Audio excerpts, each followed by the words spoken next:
오늘 우리에게 주신 하나님 말씀은 로마서 1장 16절과 17절 말씀입니다.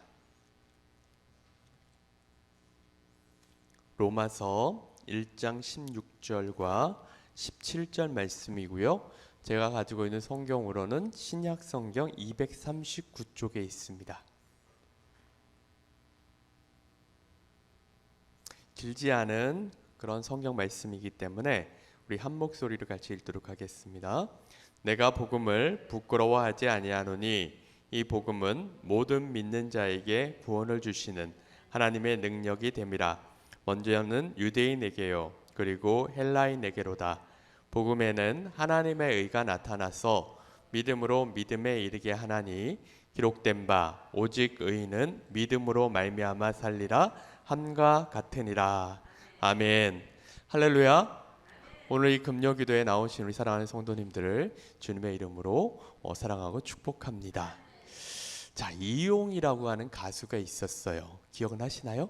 자, 이용이라고 하는 가수가 이런 가사 한 말의 노래를 했습니다. 지금도 기억하고 있어요. 10월의 마지막 밤을 눈물을 이야기만 남긴 채 우리는 헤어졌지요. 이런 노래를 했었는데 10월 달이라고 하는 날은 정말 변화무쌍한 그런 달인 것 같습니다. 10월 초만 해도 날씨가 상당히 더워요. 그죠? 그랬는데 10월 말을 향해서 가고 있다 보니까 오늘이 10월 27일입니다. 자, 그러면 10월 달이 며칠 남았어요? 3일 남았어요? 4일 남았어요. 자, 이 더하기 빼기는 가끔 하셔야 돼요. 그래 나중에 치매가 안 걸려요. 자, 어쨌든 간에 4일이 남았어요. 근데 10월 달은 그래도 아직은 가을이기 때문에 우리들에게 참 이미지가 좋아요. 그런데 11월 달이 딱 넘어가면 어때요? 이제는 겨울의 초입에 들어서는 거기 때문에 뭔가 마음이 좀 쓸쓸해요. 요즘 해도 참 많이 짧아졌더라고요. 그리고 이게 거리에 나가게 되면 단풍이 너무 이뻐요. 그죠? 그러니까 이 가을을 좀 붙들어 놓고 싶은데 그게 안 돼요. 아무튼 눈으로 그것을 많이 이렇게 담아 놓으실 수 있기를 바라요. 자, 그런데 우리 사랑하는 성도님들 아십니까? 10월 31일은 우리 기독교에 있어서도 상당히 중요한 날입니다. 그날이 무슨 날인지 혹시 아시나요? 자, 10월 31일 그날은 무슨 날일까요? 모르세요? 그게 어디 지방에서는 이 날을 에이스데이라고 하더라고요. 에이스라고 하는 쿠키 아시죠? 이 에이스데이가 뭐냐면 사랑하는 연인들이 맥심 커피에다가 서로 이 에이스를 찍어 먹는 그런 날이더라고요. 저도 오늘 검색을 하다가 처음 알았어요. 별로면 날도 많다. 하여튼 이런 생각을 했는데 그런 날들이 많으면 많을수록 솔로인 사람들은 더 외로워요. 하여튼 그런 거 좀 안 만들었으면 좋겠어요. 근데 기독교에 있어서 10월 31일은 어떤 날이냐면 상식적으로 알아놓으세요. 종교개혁이 일어난 날입니다. 자, 종교개혁이 언제 일어났다고요? 10월 31일. 그러니까 우리 사랑하는 성도님들은 10월의 마지막 밤에 이 노래가 딱 나오면 그날은 종교개혁이 일어났던 날이야. 이렇게 자연스럽게 좀 생각을 하실 수 있는 우리 사랑하는 성도님들 되시길 바랍니다. 자, 종교개혁자들이 있어요. 제일 앞에 있는 인물이 누굴까요? 저 사람은 루터라고 하는 인물입니다. 그 뒤에 있는 인물은 아마 칼뱅이나 이런 인물이 될 것이고요. 그 다음에 츠핑글리라고 하는 인물도 있었고 존 낙스라고 하는 인물도 있었습니다. 얀 후스도 있었고 존 위클리프라고 하는 그런 인물도 있었습니다. 그런데 이 종교개혁을 가장 먼저 시작을 한 인물은 바로 루터였습니다. 그가 이 종교개혁을 시작했던 이유가 무엇일까요? 그 당시에는 천하를 누가 잡고 있었냐면 이 교황청이라고 하는 그곳에서 잡고 있었어요. 이들은 정말 어마어마한 일들을 벌려나갔어요. 그들은 이 교황이라고 하는 인물은 교황 무오술이라고 하는 말까지 만들어냈습니다. 무슨 말이냐면 교황은 절대로 실수가 없다라는 말이에요. 그래서 교황이 했던 말들은 성경과 권위가 비슷하다 라는 말까지도 얘기를 하군요. 때로는 성경보다도 더 권위가 있다라고 하는 그런 말을 하기도 했습니다. 오늘날에도 천주교의 교황이 있죠. 교황이 타는 차는 좀 특이한 거 아세요? 어떻게 되냐면 상당히 높아요. 승용차인데도. 그 이유는 뭐냐면 이 교황이 어떻게 머리를 숙여서 차를 탈 수 있느냐, 서서 타게 만들어 놔가지고 상당히 높아요. 좀 그런 의미들이 담겨져 있습니다.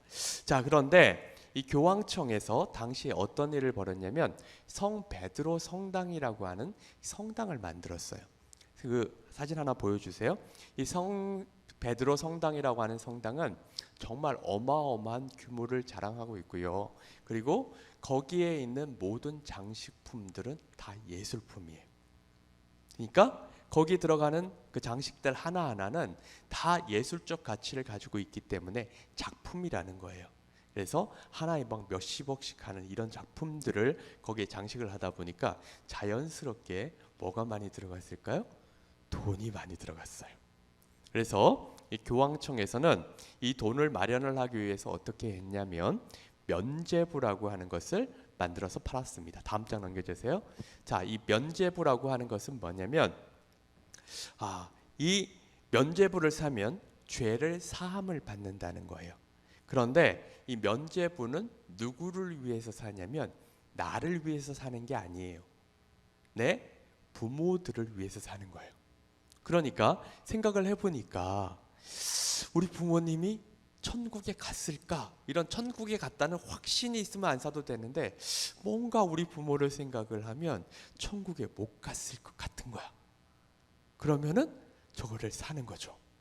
그러니까 어떤 말까지도 만들어내냐면 이 면죄부를 산 금화가 이 헝금함에 떨어질 때 그 땡그랑 하는 소리와 함께 연옥에 있던 영혼들이 이 낙원으로 풀려난다 라는 그런 말까지도 만들어냈습니다.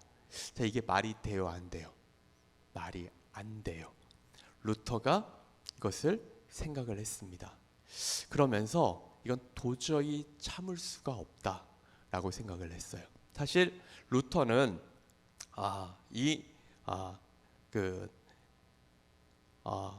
신학교 교수였습니다. 이 신학교 교수였는데 이 사람이 도저히 이것을 참을 수가 없어가지고 자신이 근무하고 있던 대학교 그 성당 문이 있었어요. 비텐베르크 그 대학교에서 신학교 교수로 거기 있었었는데 그 문에다가 95개조의 반박문이라고 하는 것을 갖다 붙여놓은 거예요. 그러면서 나하고 논쟁을 한번 해보자. 너희들이 이렇게 면죄부를 파는 게 옳은가? 뭐 이런 것에 대한 95개조의 반박문을 딱 붙여놨어요. 이것을 붙일 때 루터는 어떤 생각을 했냐면 이제 저들이 나에게 정말 벌떼와 같이 달려들 거다라고 생각을 했는데 실상은 그러지가 않았어요. 아무도 관심을 갖지 않았습니다. 그런데 지방에 있는 신문사에서 그걸 하나 이렇게 기사를 써냈어요. 근데 이 파급력이 어마어마했던 거예요. 그 당시에 사람들은 말은 하지 않았지만 이 교황청이 하고 있었던 일들에 내심 다 불만이 있었던 거예요. 어떻게 그럴 수가 있는가? 구원이 어떻게 면죄부를 통해서 받을 수가 있는가? 말도 안 된다라고 하는 생각을 하고 있었던 차에 루터가 거기에 불을 붙여버린 거예요. 그러니까 사람들이 정말 구름과 같이 일어나기 시작을 했던 거예요. 자, 그렇다면 루터는 왜 이런 종교 개혁을 먼저 일으키게 되었을까요? 이 루터라고 하는 인물은 어떤 인물이었냐면 완벽주의자였습니다. 그래서 자신에게 있는 제 아주 작은 부분까지도 용납을 못했어요. 그래서 어떻게 해서든지 자기의 모든 죄를 하나님 앞에 다 고백을 해야지만 직성이 풀리는 그런 인물이었습니다. 이 루터가 수도사가 되었을 때 어떤 일이 있었냐면 이런 일화가 있어요. 수도 논장한테 가가지고 이 고해성사를 하는 거예요. 고해성사를 해가지고 신부님 제가 이런 죄도 졌고요, 이런 죄도 졌고 이런 죄도 졌습니다. 이렇게 이제 고해성사를 하는데 하도 자주 와가지고 계속 이것도 졌고 저것도 졌고 막 이러니까 그 수도원 원장이 뭐라고 얘기했냐면 루터야 좀 모아가지고 오면 안 되겠니? 이런 말을 할 정도였어요. 어쨌든 루터는 자신이 그런 고해성사도 계속하고 어떻게 선한 행동을 통해서 구원을 받으려고 했지만 이게 해결이 안 되는 거예요. 마침 이 루터가 그가 아, 20대, 28세의 나이에 로마에 갈 일이 있었습니다. 그 로마에는 라테나노 성당이라고 하는 곳이 있는데 거기는 빌라도의 그 계단이 있었어요. 그러니까 원래 빌라도라고 하는 총독이 머무르는 곳에 있던 그 계단을 고스란히 갖다가 옮겨 놓은 곳이었어요. 근데 이 빌라도의 계단은 좀 특이했습니다. 거기다 뭘 뿌려놨냐면 유리가루를 뿌려놨어요.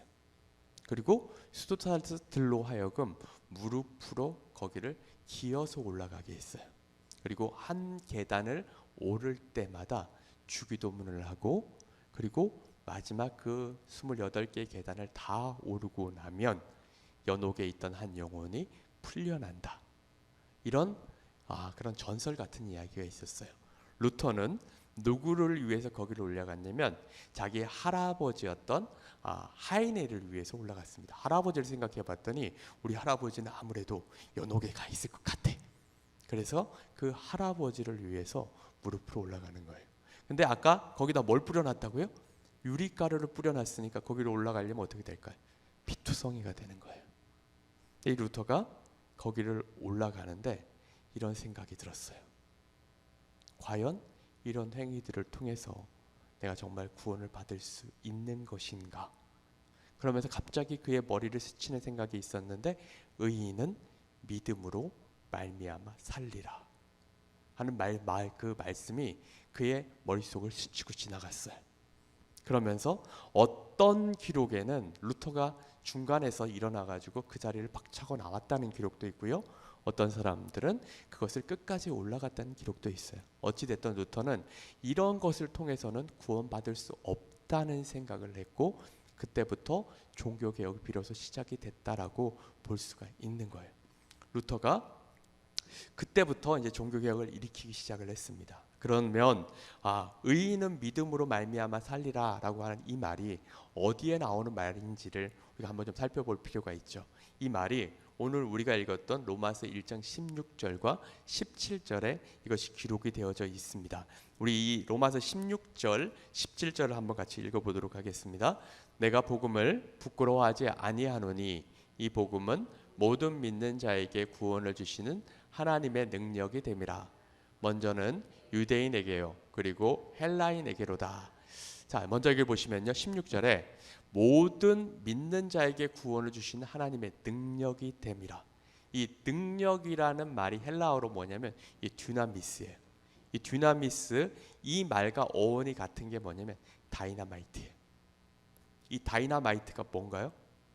어마어마한 폭발력을 가지고 있죠. 근데 이 다이나마이트가 사람을 어마어마하게 무시하게 죽였죠. 근데 원래 다이나마이트는 이런 용도로 개발이 됐던 게 아니에요. 오늘날 사람의 그 인류의 그 가장 이렇게 그 생활 패턴을 바꿔놓은 것 중에 하나가 뭐냐면 바로 철도입니다.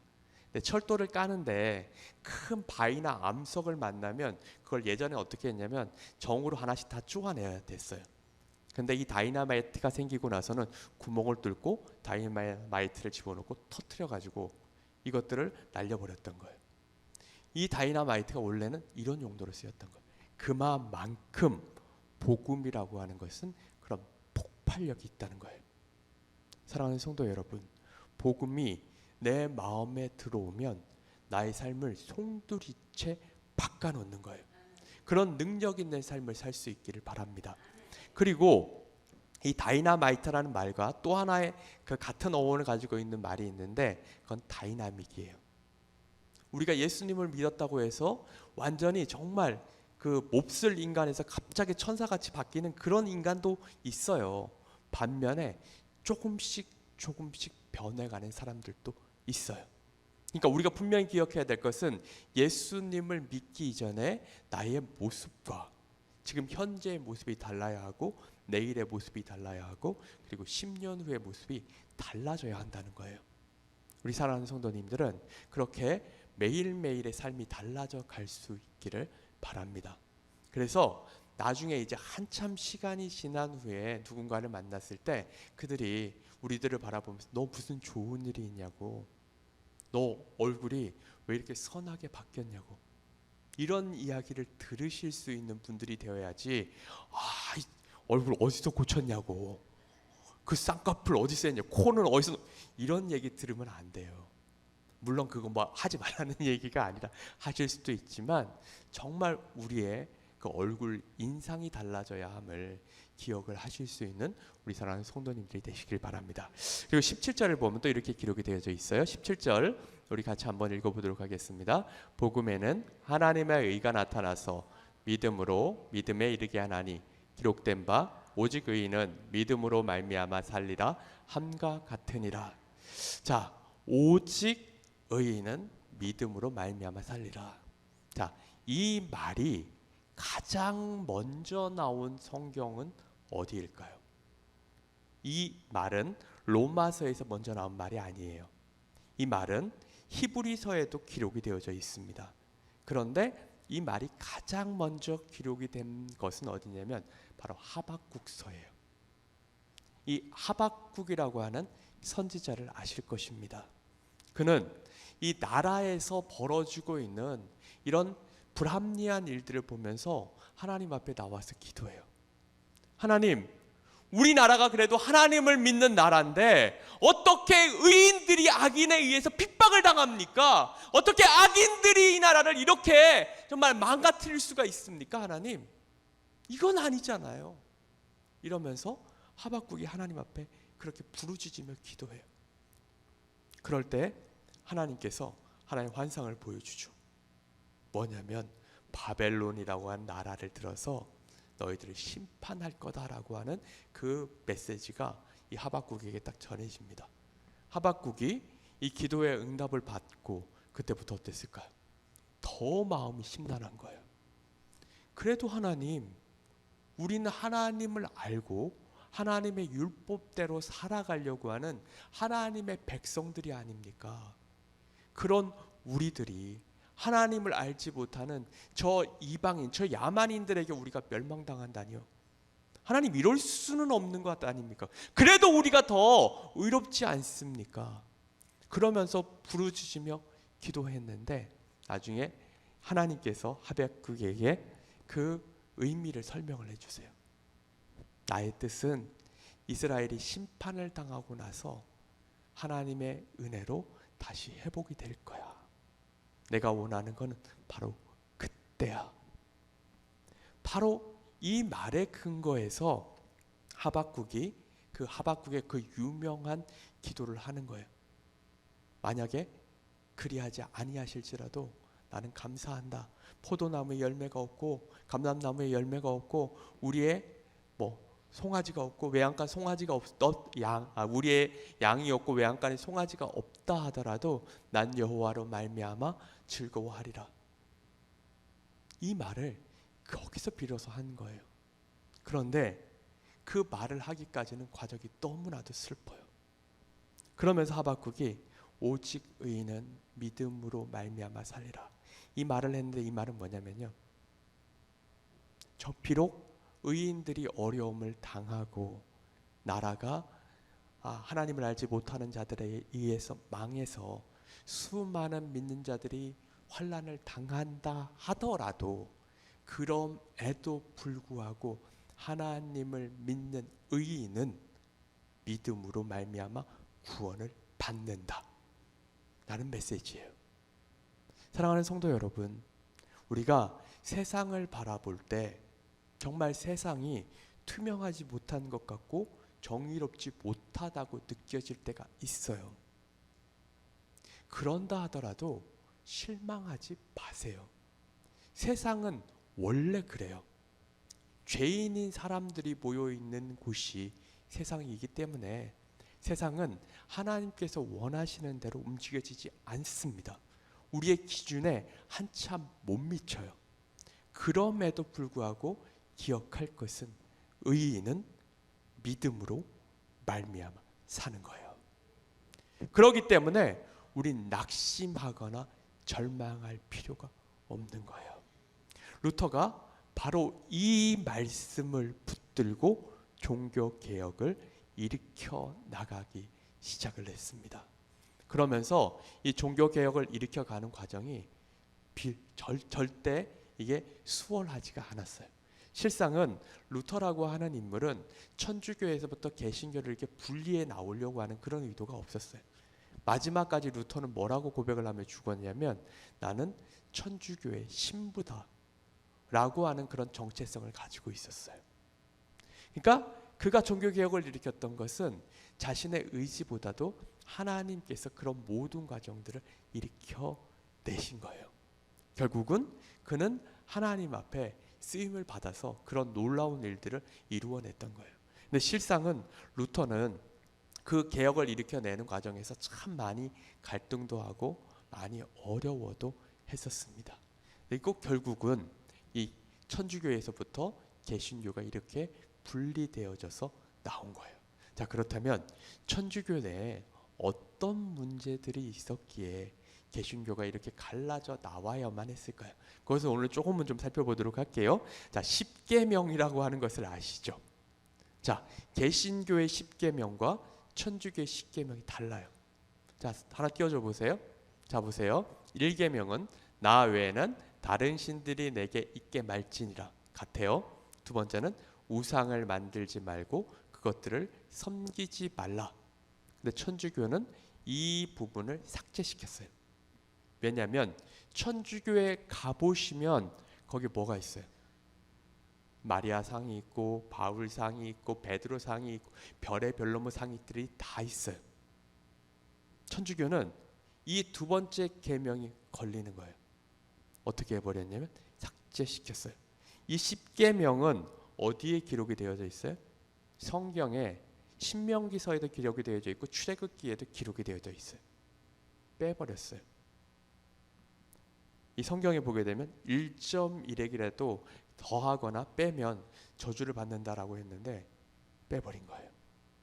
세 번째 계명은 여호와의 이름을 망령되이 부르지 말라. 네 번째, 안식일을 기억하여 거룩히 지키라. 이것을 주일을 지키고라고 바꿨어요. 우리 개신교도 실상은 안식일을 지키는 게 아니라 주일을 지키죠. 그럼에도 불구하고 성경에 있는 말씀을 더하거나 뺄 수 없기 때문에 그대로 기록을 해놓고 있어요. 근데 실상은 제가 전에도 한번 말씀을 드렸다시피 우리는 안식일이 아니라 주일을 지키는데 그 이유는 원래는 처음에는 안식일과 주일을 다 지켰는데 둘 다 지키는 것이 너무 힘들기 때문에 어느 것이 더 중요한가, 그래서 더 중요한 주일을 지키기로 했다고 말씀을 드린 거예요. 그래서 혹시라도 이 안식일을 주장하는 사람들이 너희들 왜 안식일을 주장하지 않아? 너 그렇기 때문에 너희들의 구원이 없어. 이렇게 말하는 사람들의 그 말에 사실은 논리적인 결함이 있어요. 왜냐하면 성경에서 안식일은 언제냐면요, 금요일 저녁부터 토요일 해가 지기 전까지예요. 성경에서의 하루는 해가 뜨면서 해가 질 때가 하루가 아니에요. 해가 지기 시작하는 날부터 해가 다시 질 때까지가 하루예요. 그러니까 제대로 안식일을 지키는 사람들은 뭐냐면 금요일 저녁부터 토요일 해가 질 때까지 안식일을 지켜야 되고요. 그리고 또 안식일을 지키라고 이야기를 하려면 뭐가 있어야 되냐면 그들이 성경에 나와 있는 모든 걸 다 지켜야 되고 지금도 제사를 지내야 돼요. 제사가 뭔지 아시죠? 동물을 데리고 와가지고 동물 머리에다가 이제부터 내 죄는 다 네 거야 전가를 시켜요. 그 다음에 그 동물을 누가 잡냐면 제사를 드리는 사람이 잡아요. 잡아가지고 목 자르고 팔다리 자르고 다리 자르고 배 가르고 내장 다 꺼내고 태워드리는, 이거 지금도 해야 돼요. 안 하죠. 근데 그들이 이야기하는 건 딴 거 다 안 하면서 안식일만 지킨다고 해요. 사실 이건 말이 안 되는 거예요. 자, 어쨌든 다섯 번째 계명 똑같고요. 마지막 10계명 개신교의 내 이웃의 아내나 소유를 탐내지 말라. 이것을 아까 천주교에서는 하나를 빼버렸다고 했죠. 그렇기 때문에 이걸 뭘로 나눴냐면 9계명을 남의 아내를 원치 말고 10계명은 남의 재물을 탐치 말라. 두 개로 나눴어요. 자, 이런 결정적인 그 오류가 있고요. 또 천주교는 마치 이렇게 그 속을 들여다보면 예수님이 중심이 아니라 마리아가 중심인 것 같아요. 그래서 성모 마리아한테 그렇게 기도하는 것들이 많아요. 근데 여기까지도 봐줄만 해요. 그런데 이 사람들은 성모 마리아를 정말 신성시하기 위해서 누구까지 만들어냈냐면 성 안나까지 만들어냈어요. 성 안나가 누굴까요? 마리아를 낳은 어머니예요. 이들의 논리는 뭐냐면 마리아를 정말 무죄하고 완전한 인간으로 낳으려면 그의 어머니도 죄가 없는 완벽한 인간이어야 한다. 그래서 만들어낸 인물이 성 안나예요. 루터도 그가 신부가 된 이유가 뭐냐면 막 이렇게 친구랑 그 들을 지나고 있었는데 천둥이 치고 막 번개가 치면서 막 자기 앞에서 떨어지고 이러니까 자기가 죽을 것 같은 거예요. 어제 하남에도 막 비가 내리고 막 천개 치고 난리 났었죠. 근데 내 눈앞에서 이게 번개가 막 빡 떨어져가지고 나무가 쫙 쪼개지고 이런 광경이 벌어지면 어떨 것 같아요? 섬뜩하겠죠. 나 이제 죽는구나. 어제 보니까 우박이 떨어졌더라고요. 그런데 어떤 자동차가 이게 완전히 곰보가 돼버렸어. 그 정도로 우박이 심하게 왔더라고요. 제가 어제 저는 우박이 오는 건 사실은 몰랐는데 이상하게 뭐 두두두두둑 소리가 나는 거예요. 그래서 야 이게 뭔 소리야? 나중에 보니까 연통 쪽에서 소리가 나더라고요. 그래서 뭔 참 저거 나중에 비 올 때마다 소리가 나나? 뭐 이런 소리를 생각을 했는데 나중에 보니까 우박이 떨어진 거였어요. 루터가 너무너무 막 겁이 났어. 그때 이 루터가 뭐라고 기도했냐면 성 안나여 나를 이 어려움에서부터 구원해 주신다면 내가 신부가 되겠습니다. 이렇게 찾았던 인물이 누구라고요? 그게 성 안나, 마리아의 어머니예요. 자, 그런데 조금만 생각을 한번 해봅시다. 마리아의 어머니가 그렇게 완벽을 해야 된다면, 근데 이게 논리적으로 이게 성립이 되려면 그러면 성 안나를 낳은 어머니는 어때야 돼요? 그럼 그 사람은 죄가 있는 인간이면 돼요, 안 돼요? 안 되죠. 근데 그 말은 없어. 이게 정말 논리적으로 말이 되려면 성 안나를 낳은 마리아의 할머니도 완벽해야 되고 할머니의 증조 할머니도 완벽해야 되고 그 혈통은 다 완벽해야 돼. 근데 그건 빠졌어. 자, 그 다음에 천주교에서 초대 교황이 누구예요? 우리가 흔히 베드로를 이야기하죠. 그런데 성경의 역사를 보게 되면 초대 교황의 역할을 했던 인물이 베드로가 아니에요. 누구냐면 예수님의 동생이었던 야고보입니다. 그러니까 여기서도 이게 말이 안 돼요. 봅시다. 자, 사진 하나 띄워줘 보세요. 예수님, 천주교에서 쓰고 있는 십자가가 어떤 형상인가요? 저 형상이죠. 십자가에 지금 예수님이 달려 있어요, 안 달려 있어요? 달려 있죠. 자, 예수님은 지금도 우리를 위해서 십자가에 달려서 피를 흘리고 계십니까? 아니면 십자가에서 내려오셔서 부활하셔서 하나님 우편에 가 계십니까? 하나님 우편에 가 계시죠. 그러면 지금 저기 십자가에 예수님이 달려 있으면 돼요, 안 돼요? 안 되죠. 그러니까 우리가 사실상 십자가도 이것도 우상시해서는 안 돼요. 십자가는 예수 그리스도를 상징하는 하나의 상징물이지 저거 자체가 무슨 능력이 있는 것도 아니에요. 근데 천주교는 저거 자체가 하나의 능력이 있는 것처럼 이야기를 해요. 그리고 천주교는 가장 큰 문제는 뭐냐면 믿음으로 구원을 받는 게 아니라 실상은 행위를 통해서 구원을 받는 것처럼 이야기를 해요. 칠성례라고 하는 말을 혹시 들어보셨습니까? 천주교를 태어난 사람들은 태어나면서부터 성례를 치러요. 그리고 마지막 죽을 때도 성례를 치러요. 그러니까 이 천주교를 다니는 사람들 제일 무서워하는 게 뭐냐면 자기가 죽을 때 미사를 못 드리고 죽는 거를 두려워해요. 우리가 햄릿이라고 하는 연극을 잘 아시죠? 햄릿의 가장 유명한 대사가 뭐예요? 죽느냐 사느냐 이것이 문제로다. 그 대사만 아는데 이 햄릿을 자세히 이렇게 연구를 하다 보면 어떤 대목이 나오냐면 햄릿에게 여동생이 있었습니다. 뭐 예전에 다 햄릿 정도는 읽어보셨잖아요. 여동생이 있었는데 여동생이 자살을 해요. 자살을 하니까 천주교에서는 자살은 이건 어마어마한 죄예요. 그렇기 때문에 자살을 하는 즉시로 모든 성례에서부터 제외가 돼요. 그래서 이 이 햄릿이 그래서 자기 동생을 위하는 마음에 좀 높은 사람한테 이렇게 손을 써가지고 그래도 장례를 좀 치러달라고 해요. 근데 이 장례를 치러주는데 아주 제일 약한 거 하나 딱 치러주고 마는 거예요. 그러니까 이 햄릿이 죽은 자를 위해서 겨우 이거밖에 안 해주냐, 그런 불평을 하는 말들이 나와요. 사랑하는 성도 여러분, 우리가 행위를 통해서 구원을 받을 수 있을까요? 없을까요? 없어요. 우리는 믿음을 통해서 구원을 받는 겁니다. 그래서 우리는 분명하게 믿음을 가지고 살아가야 한다는 것을 기억하시고요. 그 다음에 또 하나 천주교에서 결정적으로 잘못하고 있는 게 하나 있는데, 그게 뭐냐면 제사란 문제예요. 자, 처음 천주교가 들어왔을 때 제사를 드렸을까요? 안 드렸을까요? 제사를 드렸을까? 안 드렸을까? 안 드렸어요.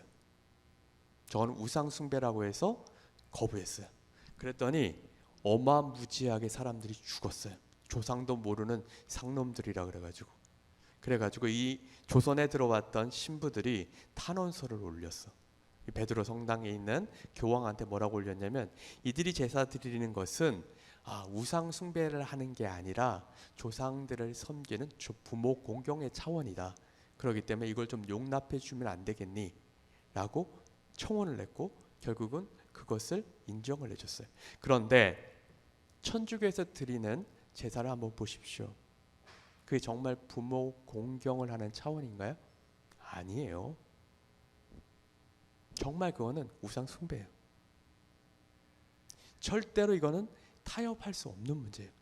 나중에 혹시 또 기회가 되면 말씀드리겠지만, 사실은 이 제사라고 하는 것 자체도 이렇게 제사를 심하게 지내는 나라 우리나라밖에 없어요. 이게 원래 중국에서부터 왔는데 중국도 이렇게 안 해요. 원래 제사는 부모가 뭘 좋아했나, 부모를 회상하는 거였지, 부모가 와가지고 막 음식을 먹고 이러는 게 아니에요.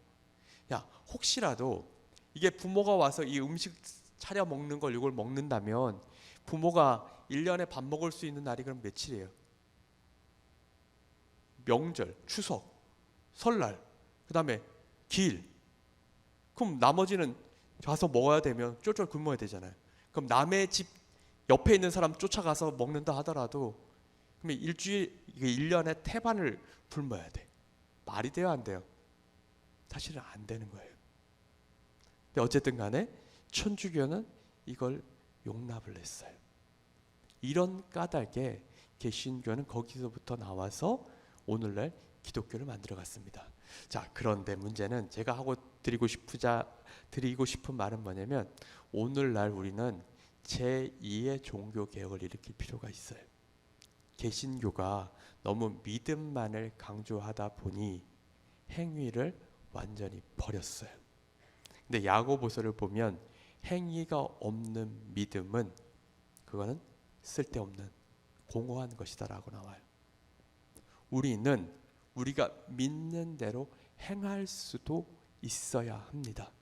제가 이렇게 얘기를 하면, 그럼 행위를 통해서 구원을 받는 거하고 정말 믿음에도 불구하고 행위를 해야 된다, 행동이 따라야 된다, 이 차이가 뭔가요? 이렇게 물어보실 수도 있어요. 달라요. 분명히 달라요. 뭐냐면 행위를 통해서 구원을 받는 사람들은 내가 주체예요. 내가 그것을 할 수 있는 능력이 있어. 반면에 믿음으로 구원을 받는 사람들이 행위를 해야 된다는 건 뭐냐면, 나는 할 능력이 없어. 나는 하나님의 말씀대로 살아갈 능력이 없어요. 그런데 하나님이 내게 능력을 주시고 힘을 주시면 비로소 내가 할 수 있어요. 이를테면 이거예요. 탕자의 비유에 나오는 그 탕자가 집을 나갔다가 돌아와서 아버지가 자기를 맞아주니까 너무 막 감격스러운 거예요. 그리고 나서 아버지가 혹시라도 내 아들아 이걸 좀 해줄래? 라고 했을 때, 얘가 그래도 사람이면 그 일을 제대로 해야 돼요, 안 해야 돼요? 해야 돼요. 하는데 예전처럼 막 왜 맨날 나한테 이런 것만 시켜?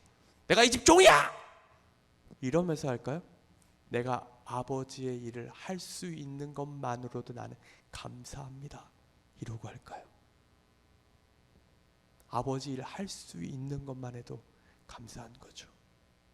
우리가 예수님을 제대로 믿으면 나는 할 수 없는데, 내가 이 늦은 금요일 날, 세상 사람들 이거 불금이라고 하거든요. 막 세상에 나가서 흥청망청 막 부어라 마셔라 이러고 있는 판에 우리 여기 와서 지금 예배드리고 기도하고 아버지 막 이러잖아요. 정말 세상 사람들이 봤을 때는 저 사람들은 도대체 뭐야 이럴 수 있지만, 우리가 이 자리에 나와서 하나님 앞에 예배드리고 기도할 수 있는 것만으로도 감사한 거예요. 이런 것들이 따라야 돼요. 그리고 내가 혹시라도 무슨 잘못을 범했을 때는 내 가슴을 쥐어 뜯으면서, 하나님께서 날 위해서 예수 그리스도를 이 땅에 보내주셨는데, 예수님이 날 위해 십자가에 죽기까지 하셨는데 내가 오늘 또 범죄했구나. 하나님 용서해 주세요. 하나님, 내가 정말 무지해서, 내가 너무도 약해서 또 범죄했습니다. 하나님, 그럼에도 불구하고 내가 내일 다시 또 하나님 뜻대로 살아가겠습니다. 내게 힘과 능력을 주십시오. 이런 결단의 모습이 우리에게 있어야 한다는 거예요. 사랑하는 성도님들이 정말 예수 그리스도를 제대로 믿으실 수 있기를 바랍니다.